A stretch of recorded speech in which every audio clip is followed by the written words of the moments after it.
तो दोस्तों अभी 2-3 सप्ताह पहले जब टर्की के अंदर भीषण भूकंप आया था और भारत ने टर्की की मदद के लिए अपना पूरा सामर्थ्य झोंक दिया था, उस समय जब मैं वीडियो बनाकर आपको अपडेट देता था तो आप लोगों की तरफ से एक बात हर बार कही जाती थी कि ये सपोला है, इसे दूध पिलाने का कोई मतलब नहीं है, ये बदले में आपको ही डसने वाला है। जी हाँ, लेकिन हम सभी लोगों ने देखा कि भारत ने पूरी ईमानदारी के साथ और पूरी कर्तव्य निष्ठा के साथ टर्की की मदद की। टर्की की मदद करने के लिए स्पेशल ऑपरेशन दोस्त चलाया गया। टर्की के लोगों के इलाज के लिए हॉस्पिटल की व्यवस्था की गई। उन्हें दैनिक जीवन में जो चीज़ें चाहिए थी वो की। पूरा टर्की के एम्बेसडर और इन सभी लोगों ने भारत की तारीफ करने से बिल्कुल भी गुरेज नहीं किया और भर भर के भारत को तारीफें भी मिली। टर्की के लोग किस तरह से भारतीयों के फैन हो गए, ये सारी चीज़ें हम लोगों ने देखी। इसके अतिरिक्त भी भारत ने हार नहीं मानी और जेस्टर के तौर पर जितनी भी मदद की जा सकती थी टर्की की, उतनी मदद भारत लगातार करता रहा।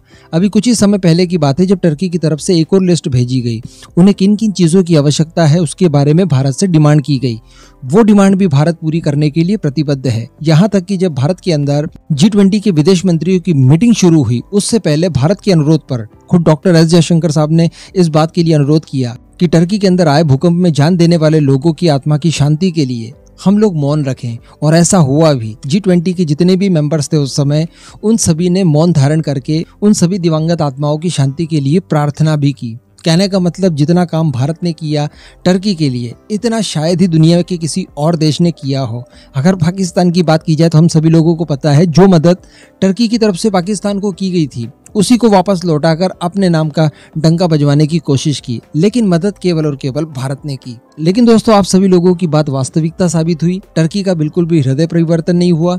यार यहाँ पर थोड़ा सा टर्की कहना सही नहीं होगा, क्योंकि हृदय परिवर्तन टर्किश लोगों का तो हुआ, एर्दोगान का नहीं हुआ, वहाँ की गवर्नमेंट का नहीं हुआ। और बताया जा रहा है कि फिर से उसने भारत के खिलाफ जहर उगलना शुरू कर दिया है। चलिए आगे डिस्कशन करते हैं कि एक्चुअली ऐसा क्या मामला है कि इतने सीरियस होकर मैं सारी बातें कर रहा हूँ। तो दोस्तों एक बात रिपोर्ट में भी बताई गई है और मैं भी इस बात को मानता हूं कि अगर आप पाकिस्तान के साथ हमदर्दी रखते हैं, उसके साथ अच्छी रिलेशनशिप रखते हैं और आपको उसको सहयोग करना है तो उसको करिए, कोई प्रॉब्लम नहीं है।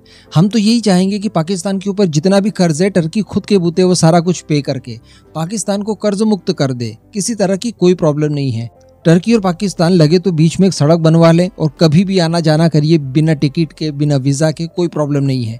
लेकिन प्रॉब्लम तब होती है जब आप पाकिस्तान की इनलीगल डिमांड्स के चलते भारत के खिलाफ प्रोपोगेंडा करने में उसका सहयोग करते हैं। दरअसल हाल ही के समय में पाकिस्तान की तरफ से ये दावा किया गया कि जम्मू एंड कश्मीर में मानवाधिकारों का उल्लंघन किया जा रहा है भारतीयों द्वारा। और हम सभी जानते हैं कि ये सरासर प्रोपोगेंडा है और पाकिस्तान ने ये मुद्दा अंतर्राष्ट्रीय मंचों में उठाना शुरू कर दिया, जिसमें OIC भी था, ऑर्गेनाइजेशन ऑफ इस्लामिक कंट्रीज, और सबसे बड़ी बात कि UN में भी पाकिस्तान की तरफ से इस मुद्दे को जोरों शोरों से उठाया गया। अब हम सभी जानते हैं कि पहले इस तरह के जितने भी मुद्दे उठाए जाते थे, टर्की की तरफ से पाकिस्तान को पूरी तरह से समर्थन दिया जाता था, बिल्कुल ब्लाइंडली।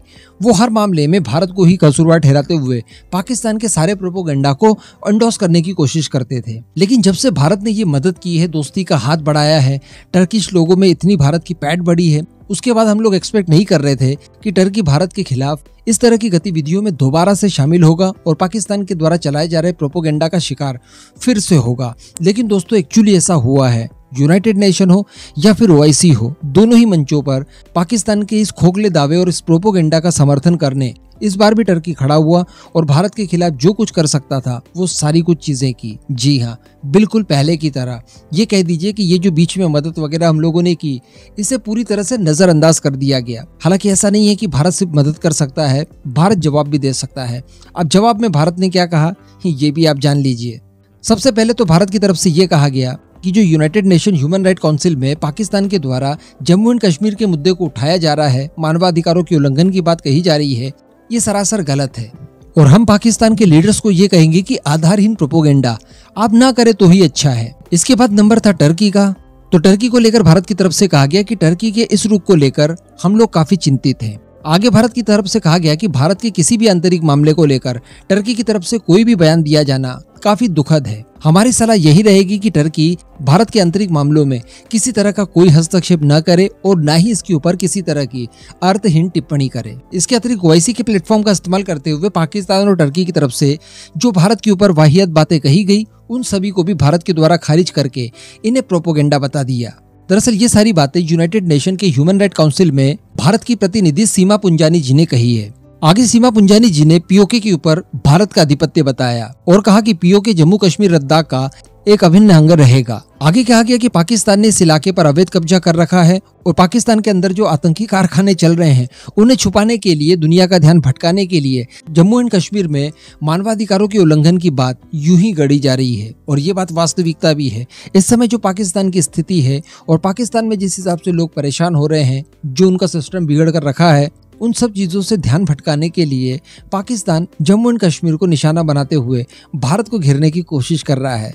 लेकिन समझ सकते हैं पाकिस्तान तो डायरेक्टली हमारा दुश्मन है, उसके द्वारा इस तरह की चीजें की ही जाएंगी, जिसके लिए भारत हमेशा प्रिपेयर भी रहता है।